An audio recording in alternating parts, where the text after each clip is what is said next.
دیکھو بیٹا اگر کوئی فوت ہو جائے کلخانی کے پیسے بھی ہمارے گھر, وہ برتن اور فروٹ بھی ہمارے گھر, سوٹ اور بوٹ بھی ہمارے گھر, جمعرات آ جائے پھر بھی کھانے لنگر ہمارے گھر, آگے اسی طرح 40ویں پہ ہمارے گھر, سالانہ عرسی پہ ہمارے, یہ بہاریں بیٹا یہ کام تو نہ کر, اس سے تو لڑائی پڑے گی. خلیل نے کہا میرا بابا جان ساری باتیں آپ کی ٹھیک ہے, مجھے اجازت ہے میں بھی بات کر سکتا ہوں کہ نہیں؟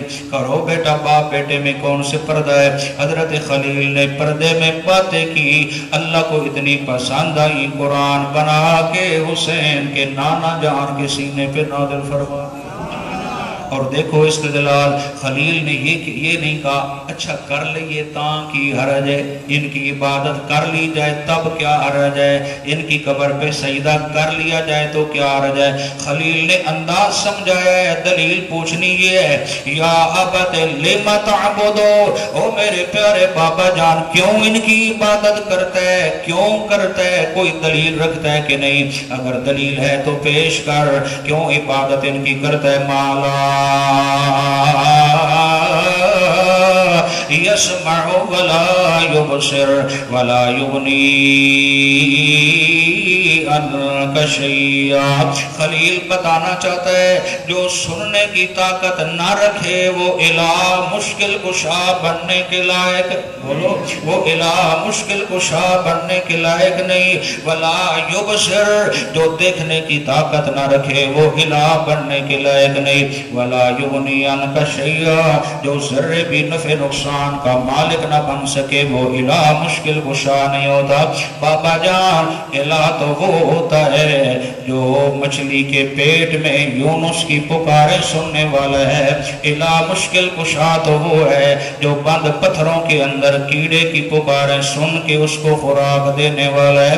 الہ مشکل کشا تو وہ ہے جو ماں کے پیٹ میں بچے کو خوراک دینے والا ہے, جو ہر ایک کی پکارے سننے والا ہے. توجہ چاہتا ہوں, وہ الہ مشکل کشا تو وہ بن سکتا ہے. آج جتنا بھی سمجھدار ہو, کوئی جتنا بھی سمجھدار ہو, 10 بندے اکٹھے ہو کے بات شروع کر دیں, کہتا ہے مجھے ایک کی بھی سمجھ نہیں آ رہی, وہ الگ الگ بات کریں گے, اس زبان میں کریں گے جس کو وہ سمجھتا ہے, پھر بات سوچے گا سمجھے گا, آگے کام ہو سکتا ہے یا نہیں. یہ مسئلہ بعد میں ہے.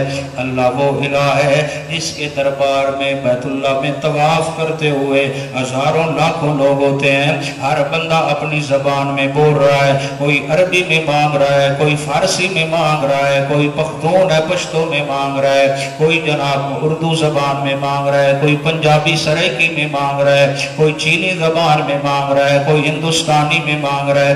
جتنی زبانیں اللہ نے بنائی ہے ہر ایک اپنی اپنی اداؤں میں اپنی اپنی مستی میں گھوم رہا ہے. کچھ ایسے بھی ہیں جن کی زبانیں نہیں ہیں, گونگے ہیں. اللہ فرماتا ہے یہ نہیں کہتا پہلے عربی والے مانگو پھر فارسی والے مانگو پھر اردو والے مانگو, کہتا ہے قال ربکم ادعونی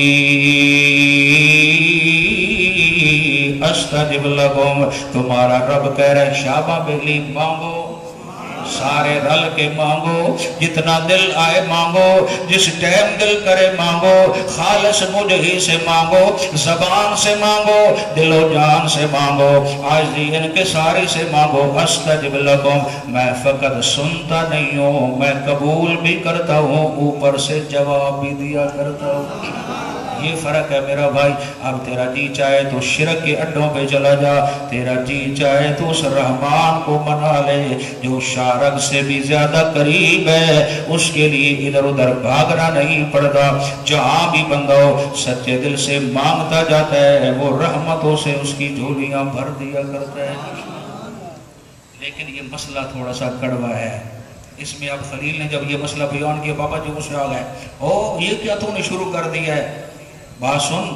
راغبن انت ان آلہتی یا ابراہیم, اگر تو میرے معبودوں کے خلاف یہ تقریریں کرنے سے باز نہ آیا نا, سن پھر تیرے ساتھ میں کیا کروں گا؟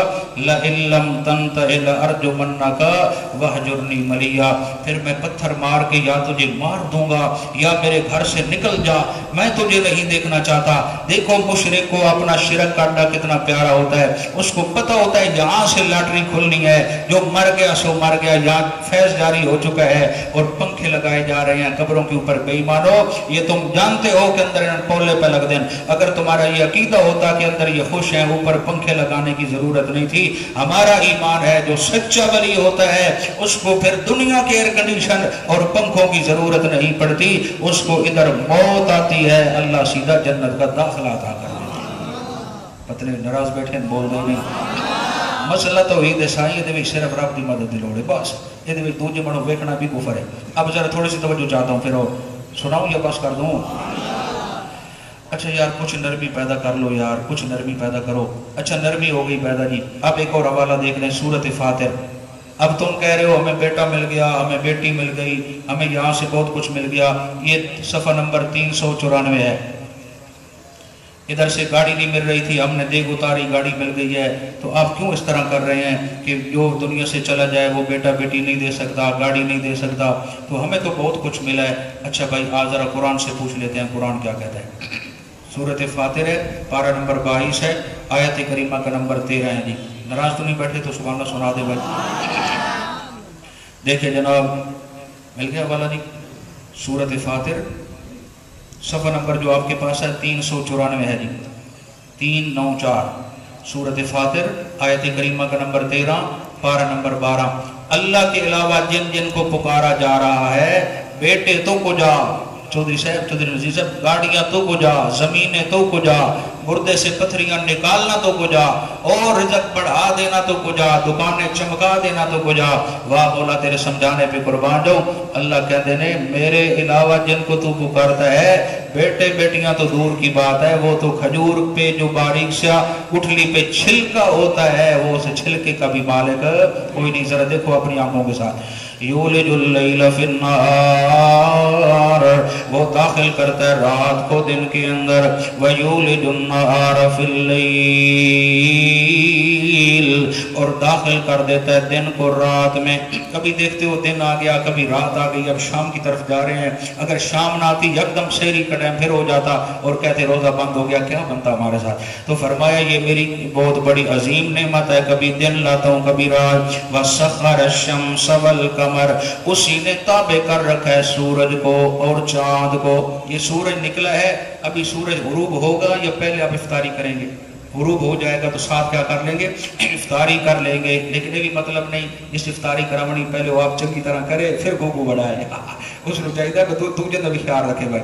فرمایا وَسَخَّرَ الشَّمْسَ وَالْقَمَرَ، اسی نے تابع کیا سورج کو اور چاند کو۔ چاند کیا کتنی ہے؟ 15واں روز ہو گیا تو 16 رات آئی نا، تو اب چاند کو اللہ یہیں روک دے کہ روزے رکھیے ادھر رکھیے اور رکھیے ادھر، اس طرح چلے گا کام؟ کبھی بھی نہیں، یہ اس کی مہربانی ہے۔ کہتا ہے دیکھ یہ اپنے کام میں لگا ہوا ہے سورج بھی اور چاند، کل یجری لاجل مسمی، ہر ایک چلتا ہے ایک خاص وقت متعین تک۔ ذالکم اللہ ربکم لہ الملک، یہی اوصاف کمالات والا اللہ یہ رب ہے تمہارا، اسی کی بادشاہی ہے۔ آگے سننا، جاگ رہے ہو؟ والذین تدعون من دونہ، اور جن کو تم پکارتے ہو اللہ کے علاوہ، چاہے نبیوں کو غیبانہ